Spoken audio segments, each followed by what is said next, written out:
Вега, друштвото за сметководствени и консалтинг услуги, составено од долгогодишен професионален тим, им нуди на своите клиенти брза, професионална, ефикасна и квалитетна услуга. Достапни 24 часа во денот, 7 дена во неделата, Вега секогаш ја дава истата квалитетна услуга по поглед на сметководствената евиденција, анализа, даночна евиденција и даночен консалтинг, планирање и проекции, изготвување на бизнис план и инвестициона програма, следење на сите програми за грантови, субвенции и финансирани проекти. Вега секогаш на ваша услуга.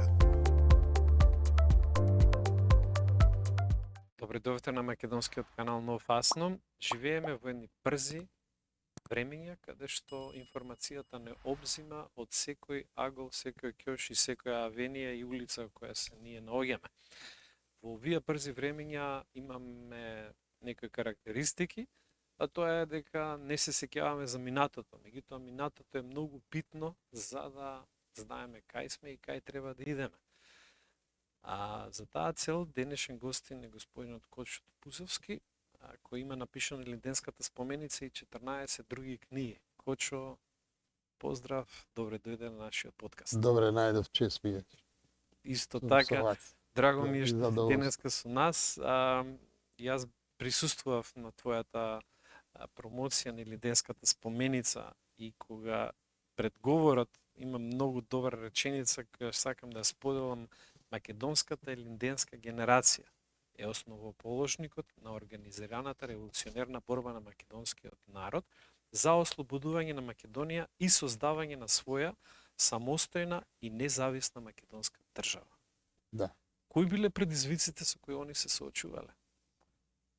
Прво, моите предизвици, јас како роден крушевчанец, и линденската, токму таа и линденската револуционерна организација ми бива од своето најмало детство ми била преокупација. Така што со ова книга и Линденската споменица, на која вие бевте на промоцијата минатата година во јуни месец, го заокружувам тој интерес за таа линденска генерација. Предходно објавив две монографии, по една за Питугули, херојот, саможртвата од Мечкин камен, архангелот на Линденското востание, и за Никола Карев, председателот на првиот наш председател на Крушевската република. Во 2017 година ја објавив и книгата Ветераните на Илинден, за таа генерација за која говориме, која го опфаќа проблемот на илинденските пензии кои меѓу 46-та и 56-та година на минатиот век ги доделувале на илинденците, на дел од илинденците. Таа е поширока приказна, а ова уште поширока приказна се однесува за така наречените одликувања кои тогашната власт, со кои тогашната власт сакала да одликува, да им оддаде признание на поединци од таа илинденска генерација. Сега да не навлегуваме во детали во кој и зошто добивал, а кој не добивал. Кои се предизвиците со кои они се соочувале, илинденците? Што може да ги кажеш како еден голем товар кој они го имале? Ако се осврнеме на историјата од почетокот на 19 век, народите на Балканот почнале своји револуции за ослободување од Отоманската империја. Први почнале не 1804 година србите со српското востание до 13 година, па Критското востание 21 година, па Српско-турската војна 1876, па Руско-турската војна 77-78, која завршува со тој фамозен Сан-Стефански договор. Во сите тие војни многу е интересен овој факт. И во Српското востание доброволци на македонци кои завземаат видни позиции во раководството на востанието. Да речеме, Петар Ичко, двајцата Петар се викаат и Петар Чардаклија. Едниот е, не можам се точно да се сетам кој од каде, меѓутоа едниот е од Воден, македонец од Воден, Петар Ичко, мислам, и Петар Чардаклија од Лазарополе. Бидејќи биле видни востаници интелектуалци, ги задржал Караѓорѓе Петровиќ во неговиот влада, да речам со денешен јазик, во советот негов. Дури во дипломатијата имале посебна улога, има еден мир кој по тој Ичко се вика Ичков мир. Востанието во Кипар, од каде што почнува ослободувањето на Грција, завршува 1824, значи во 1821 година водач на востанието е Марко Бочвар, од Воден исто така. Негов знаменосец е Демир Трајко од село Свиниште Охридско, па прибирајќи се после тоа востание, бегајќи од турците, се населува во Крушево и таа коријата Крушевска се вика Демирова корија по него, бидејќи тој организирал засадување на таа корија, која е позната корија. Да не зборуваме за учеството на нашите доброволци на видни позиции и во српско-турската војска, насадена на српската војска, и во руско-турската војска војна. Така што нивниот идеал е ослободување на Македонија од отоманското робство и создавање на своја независна самостојна македонска држава. Тоа е идеалот и тоа е нивниот сон. Тој сон го сонувале долго, почнувајќи од 1903 година, па преку Балканските двете војни, па преку Првата светска војна, па меѓу двете војни, меѓу двете светски војни, па Втората светска војна, за да го одсонуваат наснов. 1944 година во Свети Прохор Пчински, каде се создава, се ставаат темелите, значи се создават, нивниот сон се остварува, во кој активно учествуваат и тие. И тие активно учествуваат со пушка во рака, ако сите преку 60 години возрастни. Има една чета на илинденци која се формира во Сливо во 43 година и е активна во борбите против балистите 43 година. Така што, значи, нивниот идеал е создавање на своја независна македонска држава, како држава на македонскиот народ. Дали може да се паралели да се извлечат? Може да се И извлечат. кои се тие паралели? Нажалост, тажни и жалосни, би рекол, паралели. Од самиот почеток на организираната револуционерна борба, од самото формирање на македонската револуционерна организација, веднаш потоа се создаваат поделби внатре. Ако во 1893 е основана внатрешната македонска револуционерна организација и првиот конгрес нејзин е всушност во 1894 во Ресен, веднаш во 1895 се формира паралелен, нашиот источен сосед Бугарија формира паралелен комитет наспроти Централниот комитет, формира Врховен комитет. Значи, од самиот почеток е поделбата во македонското тkiво и јас ги викам меѓумакедонски, почнуваат меѓумакедонски пресметки во кои се ликвидираат врвните носители на таа идеја, револуционерна организација, плејада од нив. И левицата и десницата, така наречена поделба, кога би рекле така, и левицата и десницата се пресметувале на тој начин. Ние повеќе во нашата историографија сме гледале како десницата македонска ликвидира од левицата, меѓутоа и левицата има исто така многу ликвидации во десницата. И на едната и на другата страна се македонци. Иако сега ме прашувате денес, ја гледате таа поделба и денес.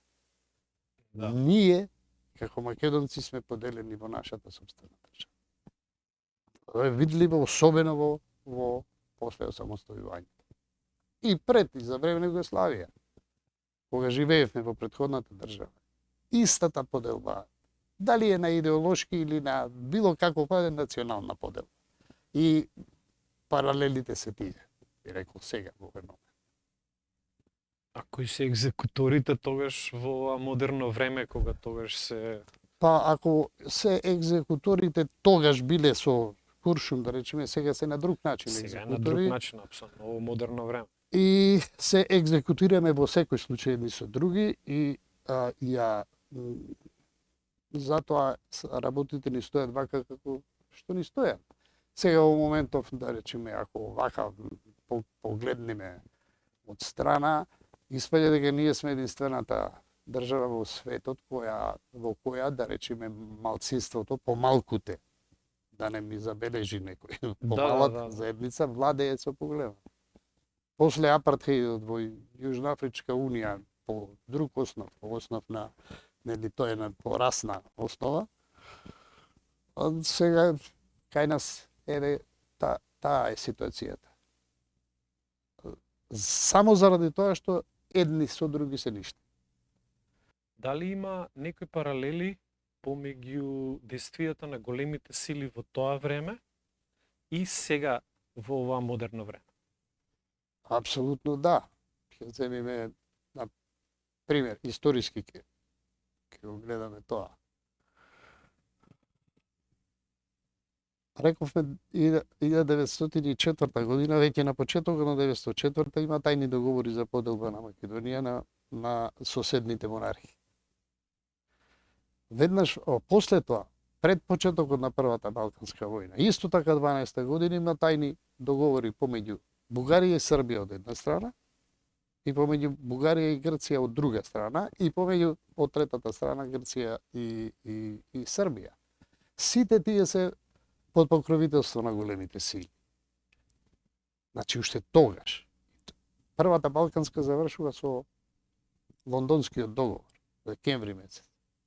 Иако нашите македонци и од диаспората со сегашен јазик да се изразат, и организациите наши револуционерни барале присуство на македонци на Конгресот, големите сили тоа не го дозволиле. И Лондонскиот мировен договор, кој е склучен дури после 6 месеци, Првата Балканска војна трае само 1 месец и останува војна ситуација цели 6 месеци. Катастрофа за населението и за Македонија. Правеле буквално што сака. Војските стационирани таму каде што се нашле на денот на почнувањето на Лондонската мировна конференција во декември 12 година. Воопшто не е спомнат нити зборот Македонија. Значи, сите поделби и сите пазари направени таму се без македонци. Втората Балканска завршува со Букурешкиот договор, кога е дефинитивно и поделена Македонија, и таму не присуствува Македонија. Во ниеден нити зборот Македонија постои во Букурешкиот договор. И тој е единствен меѓународен договор кој е склучен без присуство на големите сили. Тие стоеле на страна, си имале своји експоненти од околу и тој е единствениот кој е останал во сила дури спротивно на нивните интереси на некоја од. Таа е нашата судбина. Па, после Првата светска војна е Версајскиот договор. Иако на Версајскиот договор италијанската делегација бара, бидејќи се создава кралството на србите, хрватите и словенците, бара почитување и на македонците како дел од таа вештачка творба, нели? Меѓутоа се противат и Англија и Франција на таквото нешто. Италијанската делегација која го предлага тоа, го менува предлогот барем автономија од било кој елементарен вид да има македонците и тоа не помина. Одиме, ако сакате понатаму на Нејскиот договор за размена на население меѓу Грција и Бугарија, всушност се работи за македонското население.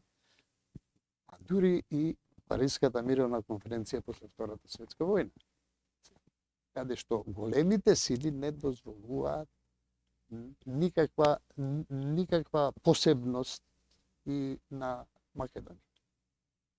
Таа е паралелата. Ден денес се случува истото.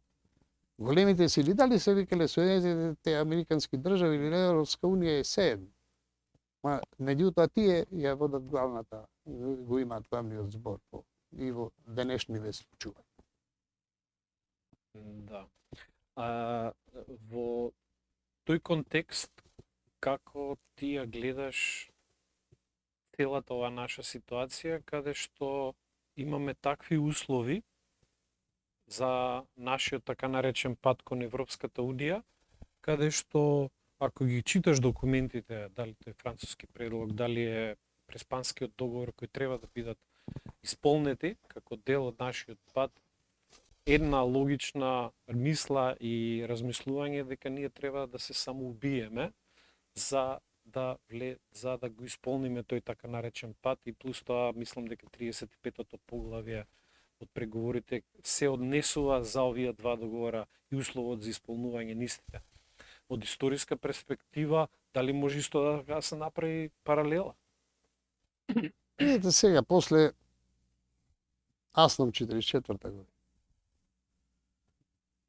после обстојувањето на Народна република Македонија, Социјалистичка република Македонија, Република Македонија од 91 година навам, како самостојна, независна и така натаму, е невозможно бришењето или самоубиството, вие како што рековте. Меѓутоа, ние самоубиството самите си го правиме, бидејќи се нешто едни со други, не велам се убиваме, нели, во минатото тоа. Тие се тие реминисценции на минатото што ги спомнавте. И од нас зависи тоа. Вие се викате нов Асном, веројатно јас мислам дека ни треба нов Илинден, се разбира без оружје, да не се разбереме погрешно, кој ќе не обедини сите македонци под една идеолошка или политичка платформа која се вика Македонија, и ќе имаме единствен лидер, оти лидерите се создаваат, нели, председателите се бираат на конгреси, а тој лидер е македонскиот народ.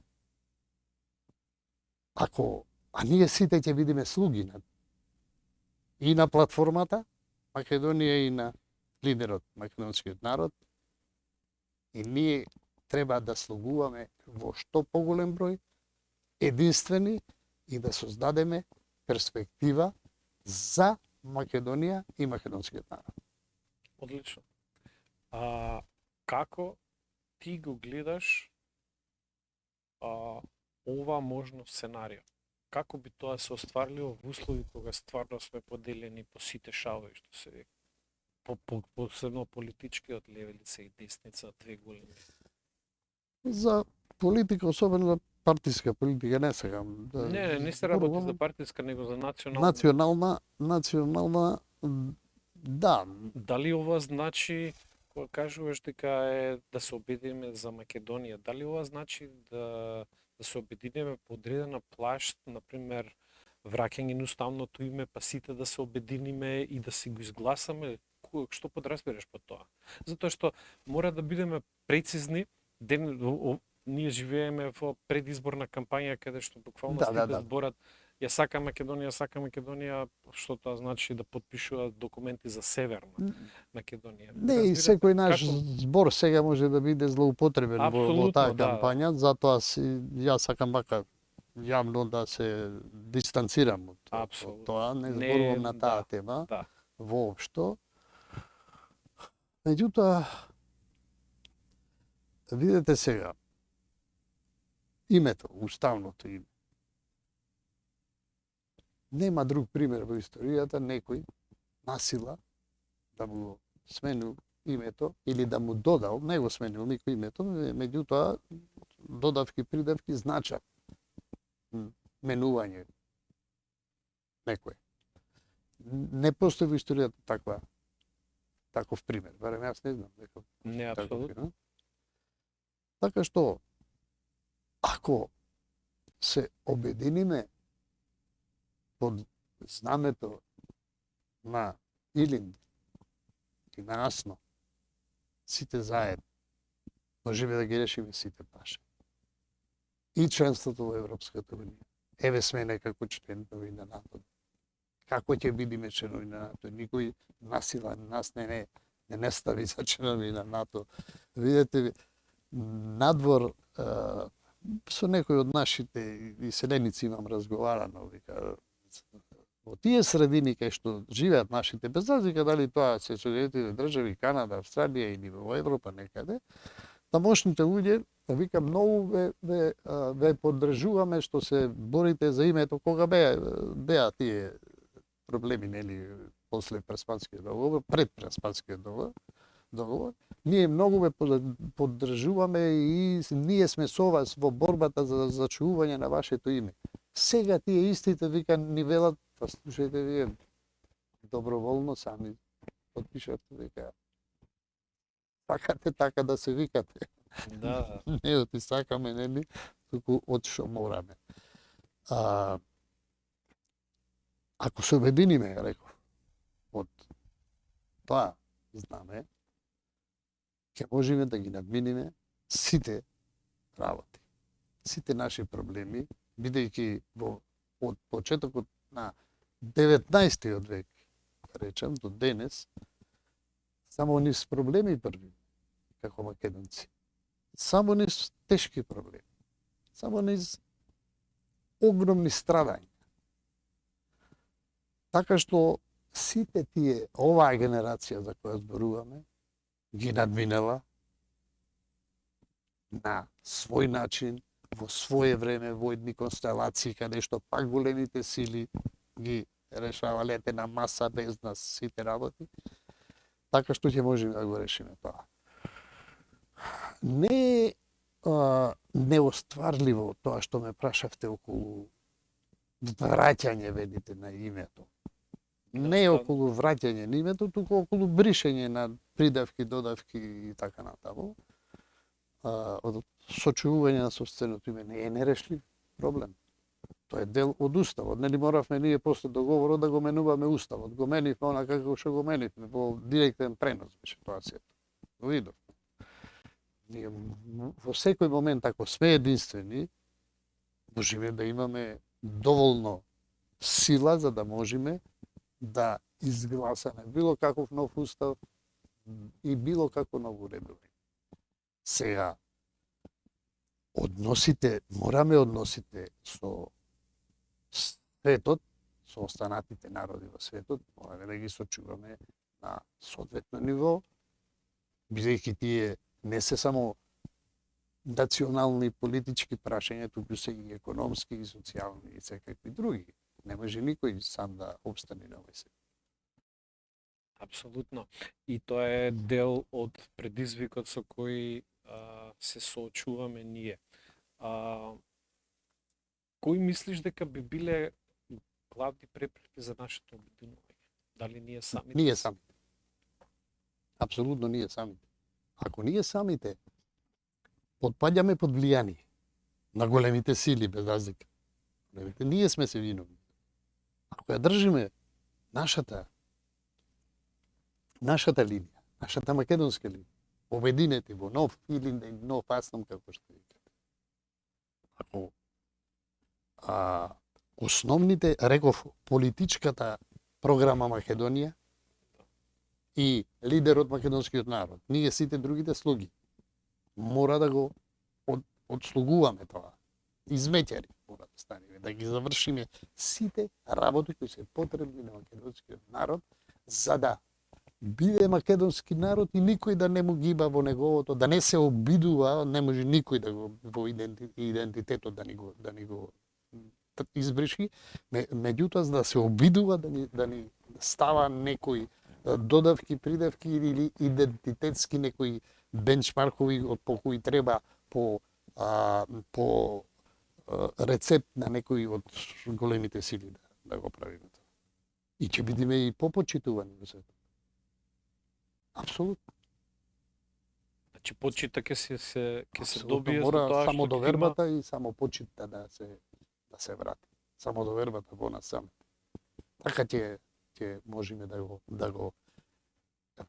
да се вратиме на колосекот на кој сме го трасирале патот оваа генерација илинденска, ја продолжиле асновската генерација, продолжиле тој пат и мора да се вратиме на тој пат.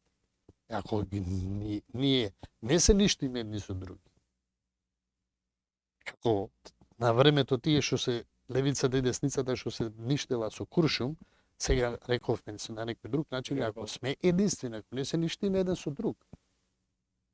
Па, во првиот устав, 46 година, 31 декември 1946 година е првиот устав на Народна република Македонија, влегол во сила на 1 јануари 47.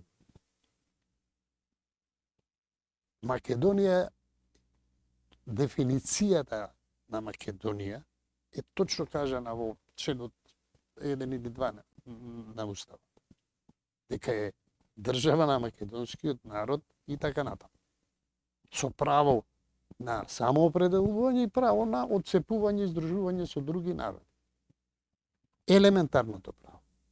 Елементарното право. Така што во нас, во македонците, во македонскиот народ е проблемот. Причините се да не навлегуваме многу длабоки, од историски до економски, до секакви. Меѓу нив има и други негативни влијанија, од клиентелизам до корупција и до не знам што друго, меѓутоа во основа проблемот е кај нас. Како мислиш дека македонската нација ќе најде својата заедничка кауза со поголема самодоверба сам во себе? Како до поголема самодоверба? Како до поголема храброст? Македонскиот народ, мислите? Да, македонскиот ведите да. нација. Подолга и поширока е тоа прашање. Апсолутно. Прво мора да се почни од образовниот систем.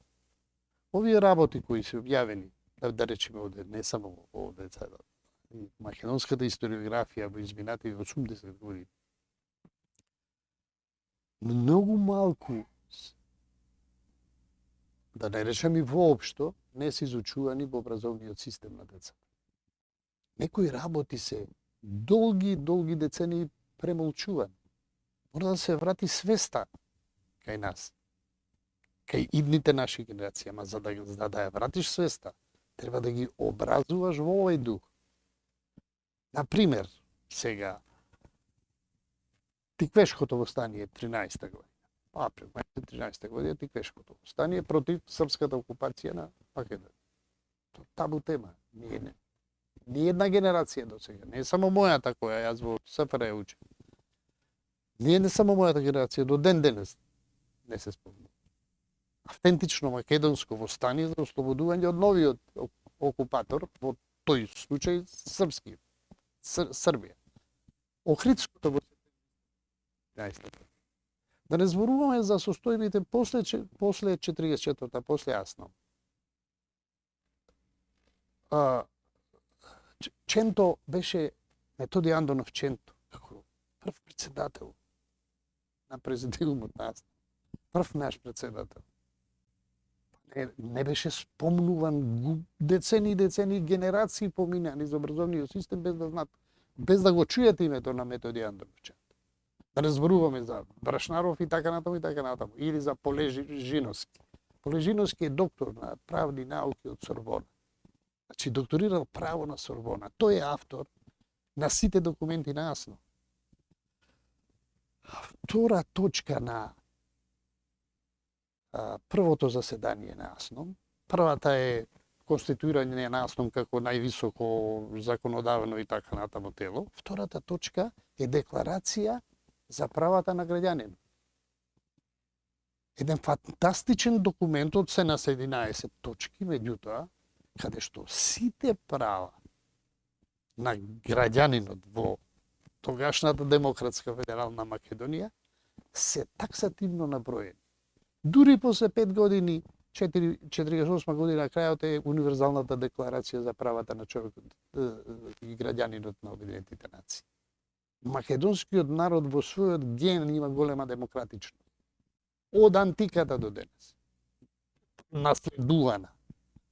Од антиката до денес. Значи, ако направиме една паралела меѓу Крушевскиот манифест И Асновскиот. без разлика на вера, народност, пол и убедување. Значи сите граѓански права. Па Асновската декларација за правата на граѓаните. Право на здружување, право на политичко здружување, право на приватна собственост. Тргнале да прават во најсложеното време многу демократска држава. Изворите ни се тука. Треба да се напоиме ние од нашите извори, за да бидеме како нив, за да создадеме држава или тие ја создадаме за да ја сочуваме држава. Онаква како што тие како што ја проектирале. Тој пат. Одлично. Кочо, благодарам. Беше наш гостин.